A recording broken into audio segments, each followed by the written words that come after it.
이어서 특허권 제한 보겠습니다.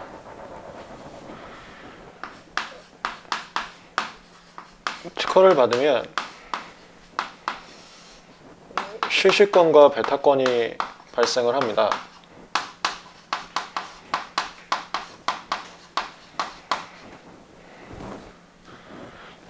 권리라는 것은 이거 제가 사례 강의나 기초 JS에서도 많이 얘기하는데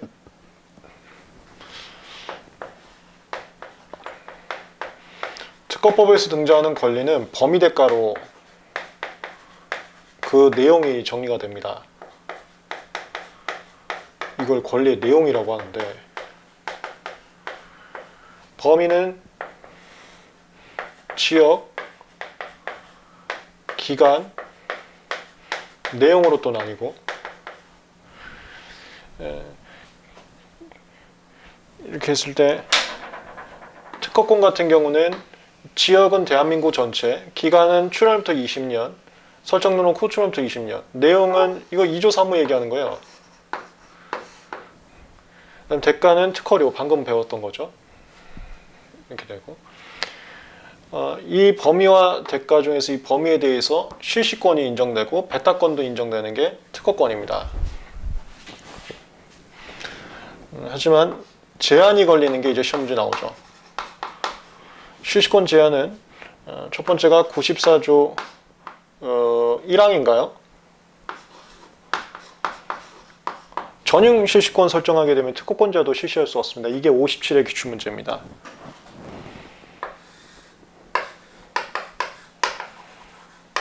전용 실시권 설정되었을 때 94조 1항 단서 맞습니까?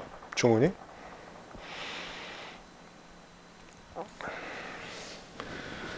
그 다음에 이용접촉 관계 걸리면은 실시권도 제한됩니다.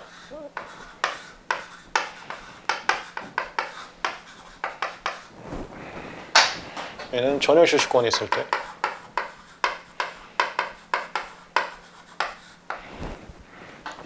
그 다음에 배타권 제한은 94조 2항. 이거 프로그램 발명.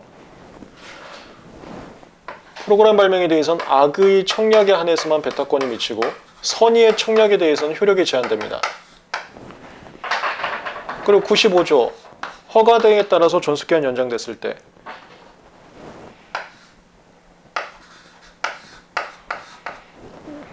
그리고 96조 연구 또는 시험 행위는 원래 특허권 효력이 배타권 효력이 미치지 않고요. 그 다음에 국내를 통과하는 데 불과한 운송수단, 그리고 약사님의 조제행위, 이런 라인들, 그리고 출원 시부터 원래 있던 물건, 96조.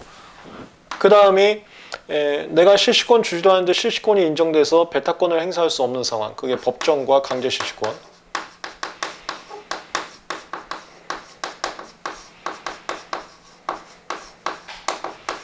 요 포맷이 배타권 제한, 실시권 제한, 배타권 제한. 186페이지. 특허 발명의 보호 범위는 청구 범위에 정해진 사항에 의해지고요.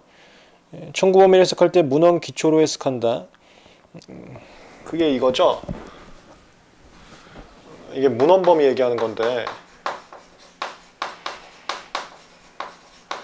나중에 기초 GS나 사례 강의 보시면 답안지 쓰는 그 공식화된 거를 알 수 있습니다. 답안지에 공식화된 목차.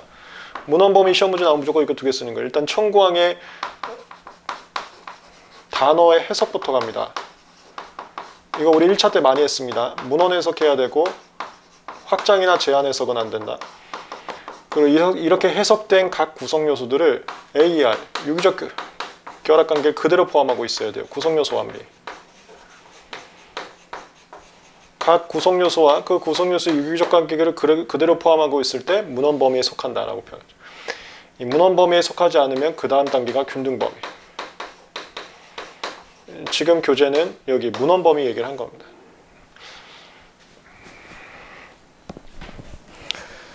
그 다음에 시간적 범위는 존속기간, 지역적 범위는 대한민국 전체, 효력의 확장, 내용적으로 확장이 균등론, 간접침해가 있고, 간접침해도 우리가 특허권 확장이라고 얘기하거든요. 시간적으로 존속기간 연장 제도가 있다. 적극적 효력이라는 게 베타권 얘기하는 겁니다. 특허권자는 베타권을 갖는다. 독점할 권리를 갖는다. 아니네요. 적극적 효력이라는 게 그 실시권 얘기한 겁니다. 죄송합니다. 적극적 효력이라는 게 실시권 얘기한 겁니다. 특허권자는 실시권이 나오는데 이러한 실시권은 전유시권이 설정되거나 이용저축과 관계가 형성이 되면 제한이 될 수 있습니다. 4번 소극적 효력이 베타권 제한이네요. 특허권자는 베타권을 행사할 수 있는데 이 베타권은 94조 2항 프로그램 발명에 있어 방법 발명의 사용을 청약할 때는 악의의 청약으로만 제한되고요. 허가 등에 따라 존속기간이 연장됐을 때에는 허가 등의 대상 물건에 관한 특허 발명의 실시로 효력권이 제한되고, 그 다음에 96조 아까 말씀드린 것처럼 1, 2, 3 연구 또는 시험, 출원 시부터 국내에 있었던 물건, 그리고 국내를 지나간 데 불구한 운송수단, 그 다음에 법정이나 강제시권, 그리고 여긴 추가적으로 더 써놨네요. 그 권리 소진, 그 다음에 각종 항변 사유, 그 다음에 특허권 회복이 이거예요. 여기는 안 썼네. 효력 제한 기간 얘기한 겁니다. 효력 제한 기간이 2개 있지 않습니까? 아까 배웠던 특허료 미납시하고 재심에 의해서 심결이 번복됐을 때 그런 거 얘기한 거. 얘네들은 시험에서 답안지에다가 직접적으로 언급할 건 없고 그냥 개념만 알고 계시면 됩니다. 그래서 문제 풀 때 요런 쪽 파트인가? 이렇게만 이해하고 계시면 돼요. 특히 답안지에 쓸만한 문장들은 많지 않습니다. 여기서는. 그리고 187페이지 96조. 96조가 아주 옛날에 그 96조 1항 1호 괄호 의약품의 품목 허가를 위한 그 생산도 연구 또는 실시에 포함된다. 아주 옛날에 시험 문제 나오고 한 번도 안 나오고 있습니다. 이거 하나 말씀드릴게요. 이게 아주 옛날에 시험 문제 나왔는데 얘하고 비슷한 논리가 하나 더 있습니다. 그것도 이제 시험 문제 나왔죠. 요 라인 하나 좀 말씀드리겠습니다. 이거는 1차건, 2차건 다 나왔습니다. 그 개념 좀 잡아드릴게요.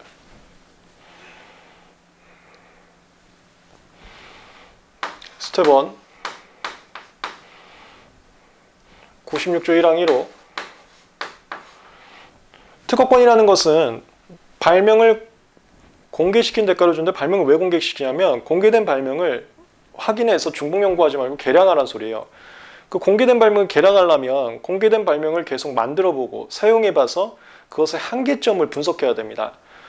그래서 특허법 자체가 발명에 공개된 거는 써볼 수 있게 허용하는 게 특허법이에요.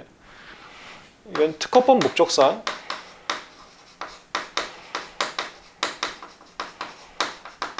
연구 또는 시험 행위는 베타권 효력을 미치지 않게 해놨습니다. 특허법 목적이라는 게 산업발전이죠.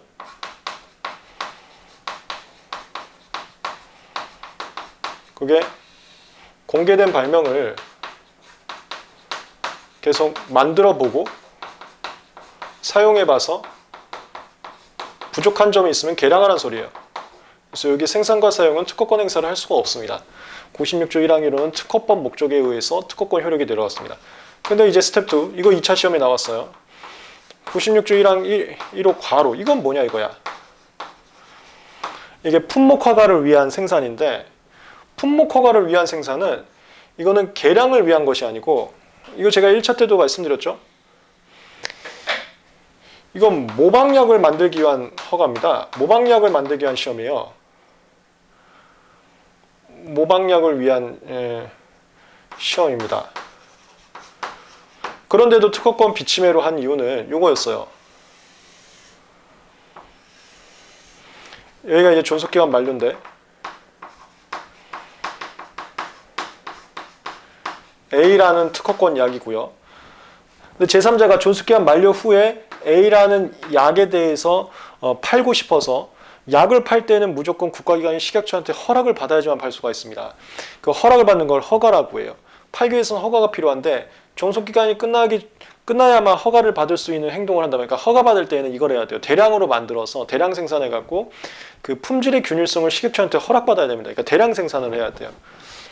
존속기간이 끝난 후에 생산을 하고 이 결과를 바탕으로 허가를 받으면 허가 이후부터 비로소 판매할 수 있게 되는 건데 허가 이후부터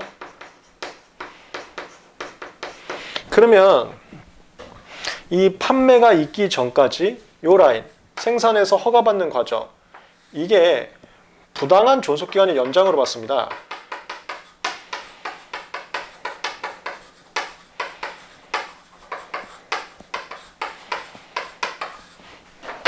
그러니까 여기 이 갑이고 을이면 을이 팔기 전까지는 여기까지는 갑만 팔잖아요. 갑만 팔면은 이거 혼자 파는 상황이잖아요. 혼자 파는 것은 특허하고 마찬가지잖아요. 그래서 이 상황을 존속기간의 부당한 실적 연장으로 본 겁니다. 그래서 이 허가를 위한 생산행위는 얘는 계량을 위한 생산이 아닙니다. 얘는 모방, 똑같은 약 팔기 위한 생산인데 그래서 96조 1항 1호하고는 취지가 달라요. 하지만 존속기간 연장 방지를 위해서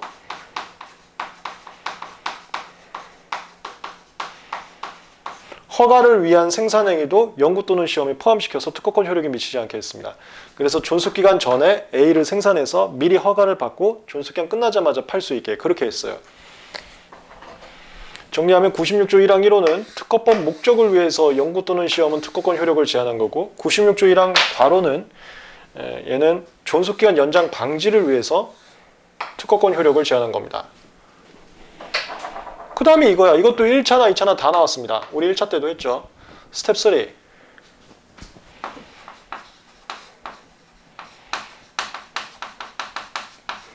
존속기간 만료 후 판매 목적의 생산.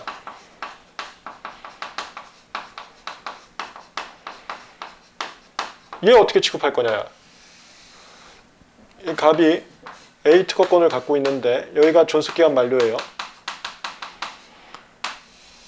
그럼 만료되자마자 제3자 입장에서도 A를 판매할 수 있어야 되는 거 아니냐는 거지. 근데 물건을 팔려면 물건이 있어야 될 거 아니에요. 물건이 있으려면 생산을 해야 될 거 아니야. 그래서 마치 존속기간 이후부터 생산을 허락하게 되면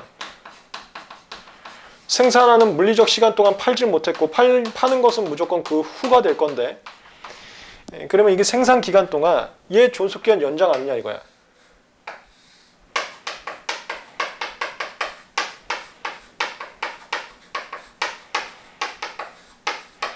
그렇다면 96조 1항 괄호 취지에서 연장은 방지하기 위해서 특허권 효력을 제한하자고 했으니까 여기도 특허권 효력 제한해야 되는 거 아니야? 그러니까 무슨 소리냐면 존속기간 만료 전에 생산을 합니다. 근데 팔진 않아요. 만료 후에 팔겠다라고 공언을 합니다. 이러한 생산 얘도 특허권 비침해야 되는 거 아니야? 이게 스텝 3. 이게 1차 시험과 2차 시험 다 나왔어요. 이거를 존속기간 만료 후 판매 목적의 생산이라고 합니다. 근데 얘는 침해로 보고 있습니다. 왜냐하면 법조문 문헌 해석이라고 표현하는데 법조문상 이걸 다 연구 또는 시험이라고 합니다. 얘는 모방을 위한 연구 또는 시험이긴 한데 다 연구 또는 시험이라고. 얘는 특히나 시험이죠. 대량 생산해서 식약처가 품질의 균일성을 시험해 보는 거거든요. 그리고 얘도 연구 또는 시험. 얘도 법조문상 연구 또는 시험에 대해서만 특허권 비침해로 하고 있고 얘는 연구 또는 시험이 아니거든요. 얘는 판매 목적이지 연구 또는 시험과 무관한 겁니다. 그리고 법조문상 생산도 침해이기 때문에 얘는 법조문의 문헌 해석상 현재로는 침해로 보는 게 어쩔 수가 없다. 이 존속기간 연장 방지라는 측면은 스텝 2하고 비슷하지만 현행법상으로는 얘는 침해임이 너무 명백해서 생산행위는 침해니까 그리고 얘는 연구 또는 시험 행위도 아니니까 얘는 침해다. 그래서 얘가 혹시 스텝 2처럼 법을 개정해야 되는 거 아니야? 이게 이제 2차 시험에 나온 거죠. 스텝 2에 비추어 봤을 때 스텝 3도 법 개정이 필요한 거 아니야? 이런 걸 묻는 2차 시험이었습니다. 참고로 1차 시험에도 나왔어요. 1, 2, 3. 이게 연구 또는 시험에 대한 쟁점입니다. 나중에 기초GS나 아니면 사례집 핸드북, 사례 강의에서도 다시 나옵니다. 저건 워낙 유명한 쟁점이었었기 때문에 187페이지 특허권 효력 96조 의 취지를 한번 읽어보시고요. 연구 또는 시험 그 기술적 진보를 위한 연구 또는 시험이라는 게 이거예요. 개량을 위한 연구 또는 시험은 특허법 목적상 무조건 허용하는 거기 때문에 이걸 위해서 특허법을 만든 거기 때문에 당연히 특허권 효력을 안 미치게 하는 게 타당하다 이 소린 거고요. 그 다음에 2번 시험 생산물의 취급은 이건 시험 문제 안 나옵니다. 이건 무슨 소리냐면 연구 또는 시험을 위해서 생산을 했어요. 이 생산한 거를 연구 다 끝나면 혹시 팔 수 있냐 이 쟁점인데 이거는 우리가 팔려는 없고요. 모든 대부분의 변리사가 그거 팔면 안 된다고 얘기해요. 파는 순간 연구 또는 시험을 위한 생산이 아니라 판매를 위한 생산이 돼버리기 때문에 파는 건 안 된다. 그래서 시험한 후 시험 끝난 다음에 제품을 혹시 팔아도 되냐 안 된다. 그래서 우리가 실무에서는 어떻게 하냐면 시험 끝나면 저 제품 버릴 수는 없잖아요. 다 샘플로 나눠줘 버려요. 팔진 않고. 그 다음에 여기에 그 품목 허가를 위한 내용과 이 전수기한 만료 판매 목적은 같이 들어가 있지는 않은데 나중에 사례지 핸드북과 사례 강의 보시게 되면 확인 가능하실 겁니다. 188페이지 국내 통과하는 운송수단 이런 거 2차 시험에 안 나옵니다. 3번 국내 출원식도 있던 물건 이런 거 시험 문제 안 나와요. 그 다음에 4번 약사님의 조쟁이 이것도 시험 문제 안 나옵니다. 의사의 의료행위는 시험 문제 잘 나오는데 이건 잘 안 나옵니다. 그리고 189페이지 특허 괴물은 옛날에나 이제 쟁점이 있어서 지금 시험 문제 안 나옵니다. 한 번만 읽어보시면 되고요. 190페이지 그 특허권 행사 제재 가능성은 이것도 시험 문제 안 나요. 권리남용이라는 게 우리가 배운 게 무효사유가 있을 때 무효사유 있는 특허권의 권리 행사는 권리남용이다라고 했었죠. 근데 권리남용이 거기서만 나오는 게 아니라 여기저기 나옵니다. 2차 시험에도 하나 나온 게 있는데 권리남용 대표적인 거 제가 좀 말씀드리면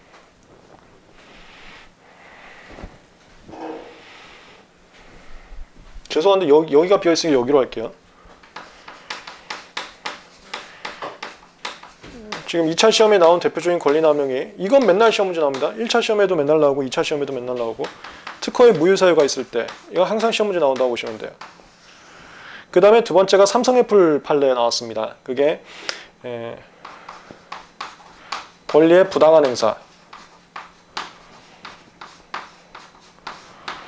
이게 2차 시험에 프렌드라는 조약을 맺었는데 프렌드라는 이 계약인데 프렌드라는 것은 비차별적으로 로열티만 납부하면 무조건 특허권을 실시할 수 있게 해주겠다. 이게 이제 표준 특허라는 쟁점이 있습니다. 이 얘기는 기출 강의에서 다시 보충이 가능하실 겁니다. 다시 반복 출제될 가능성은 없어요. 그래서 기본 강의에서 자세하게 하진 않겠습니다. 사례 강의나 기출문제 풀이 강의 보시면 또 내용 설명 간단히 가능할 겁니다. 프렌드라는 것은 실시료만 납부하면 비차별적으로 실시권 다 줘야 된다라는 그 계약인데 그 계약을 하고 나서 누군가가 실시로 납부하진 않고 있어요. 근데 그자한테 침해 금지를 행사하는 것은 혹시 권리남용 아니냐? 그자한테 실시료를 달라고 해야지 실시를 못하게 하는 것은 권리남용 아니냐? 이런 쟁점이 하나가 있죠. 2차 시험에 나온 게 무효사유 있는 특허권, 그 다음에 표준 특허에 대해서 침해 금지 청구 행사할 때 이 권리남용 쟁점으로 나왔습니다. 여기 쟁점은 권리남용이라는 것은 항상 이건 무효사유 있을 때만 등장하는 게 아니라 하여튼 특허권의 행사가 부당한 상황이라고 볼 수 있으면 다 권리남용이다. 그런 느낌만 좀 알아두세요.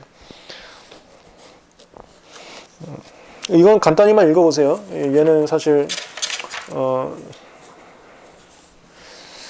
결국 시험 문제 맨날 나오는 거 이건 무효사유이긴 하니까. 그 다음에 192페이지 특허권자의 의무는 이런 시험 문제 안 나옵니다. 특허권자 실시 의무 법조에 명시적으로는 없지만 은연중에 있습니다. 그래서 특허권자가 불실시 불충분 실시하면은 107조에 의해서 강제실시권 발생할 수가 있어요. 그리고 과거 국법에서는 특허권자가 불실시하면 아예 특허 취소하는 제도도 있었습니다. 상표 불사용 취소처럼. 근데 그거는 폐지됐습니다. 미국에서 그런 거 하지 말라 그래서 특허권은 불사용 취소가 없었어요. 불실시 취소가 없었습니다. 실시. 그 다음에 실시 보고는 특허청에서 적당한 규모로 실시하고 있는지를 확인하려고 보고를 요청할 수 있는데 이런 건 1차나 2차나 아무 데도 시험 문제 안 나옵니다. 그다음 특허료 납부. 이 특허권은 특이하게 국가에다 돈을 내야지만 권리를 국가가 인정해줘요. 특허료 아까도 얘기했었고. 자유제출 이런 거 1차나 2차나 시험 문제 하나도 나오죠. 그 다음에 특허 표시는 허위 표시 쪽으로 1차는 시험 문제 나올 수 있는데 2차에서는 나온 적이 없습니다. 간단하게만 보시면 되겠습니다. 여기까지 했고 194페이지부터 준수기한 연장은 또 굉장히 중요한 내용들이 많으니까 이거는 잠깐 끊었다가 다음 시간에 다시 정리하겠습니다. 우선 여기까지 하겠습니다. 그 필기 한번 잡으시고요.